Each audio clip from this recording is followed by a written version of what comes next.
Getting back to indigenous foods, it's a multiple, yeah, there's so many benefits to it. There's health benefits, there's cultural resiliency, and it's building community. When we do different potlucks, people can come together and visit over a meal. There have been, I don't even want to call them studies, but there have been different food summits that I've attended. And Dan Cornelius with Intertribal Ag Council had said that when people are eating, like there may be people that are diabetic or pre-diabetic and that have come to eat at or have attended the food sovereignty summits, they've been able to like check their blood sugar and their blood sugar's gone down or their blood pressure's gone down. So there's something to be said about we are what we eat. If we're getting back to not what our grandmother ate, but what our grandmother's grandmother ate, we can start getting back into what's good for us, and what was intended for us. We all have different foods and different food sensitivities, but being able to fuel ourselves will allow us to keep going on. And there's so many elders that we've lost along the way because of their food, or I don't even want to say their food choices, but their food options. Their food options were limited, and yeah, we've lost that.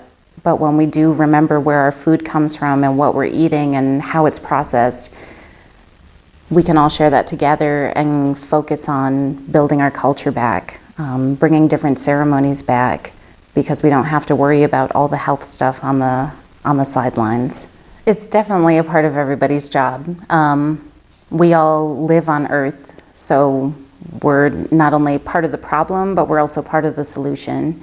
So what can I do to reduce my footprint, not only as an individual, but as a family, as a clan, as a tribal member?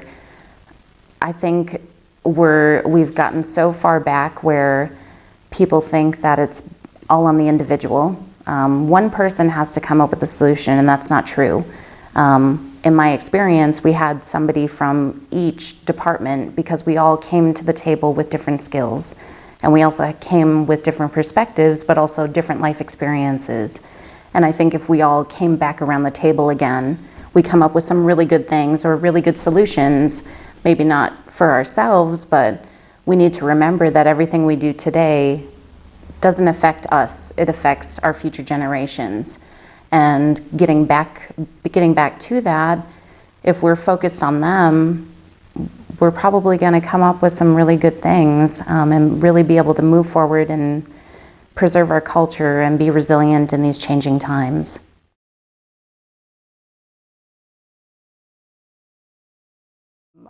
Our children and families have a lot of stressors in their life, so I think there's challenges with the amount of stress. Do they have homes to live in? Do they have food on the table?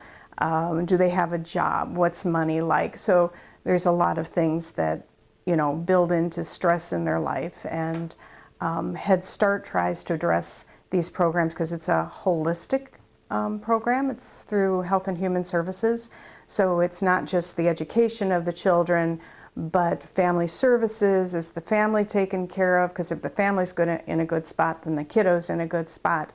And then a whole range of health, nutrition, and safety services, which I'm kind of in that umbrella with. So, our goal is a healthy child is a better learner. So how to get that child healthier to a healthier point, and then support the families to keep things going on a positive note. So by the time they get ready to enter kindergarten, a lot of issues maybe aren't solved.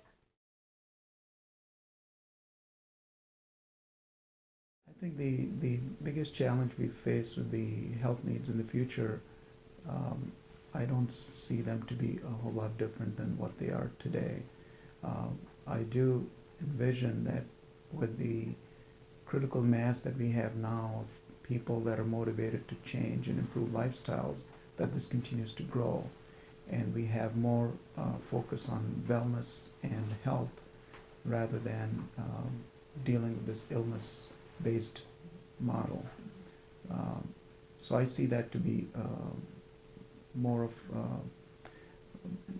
our resources would be going towards wellness and health rather than trying to fix what's broken. I see that growing. I also see us gradually moving to a more healthy place as a community.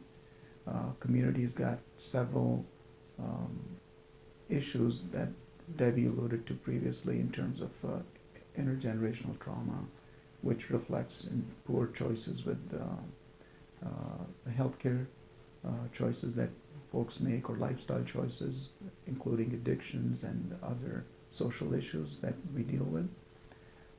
I see increased awareness. We've got multiple seminars, outreach events, and educational events that are addressing those issues. So I see that to be on the forefront, tackling those issues at a much more root cause level than just trying to fix things that are broken. I see in terms of our needs growing in the healthcare field, but more in the public health arena and wellness, and hopefully shrinking in the illness realm.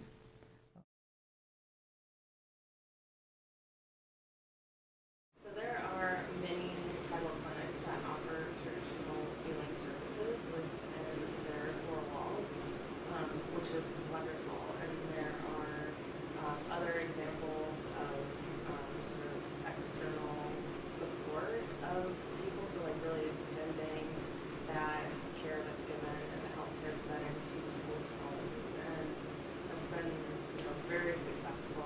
And research has demonstrated that when people feel tied to nature, when they feel tied to self, and their health outcomes are much better. And there are many communities that really buy into that, and they really, support cultural activities, and not because of research that's over, because they know that it's effective in keeping people healthy.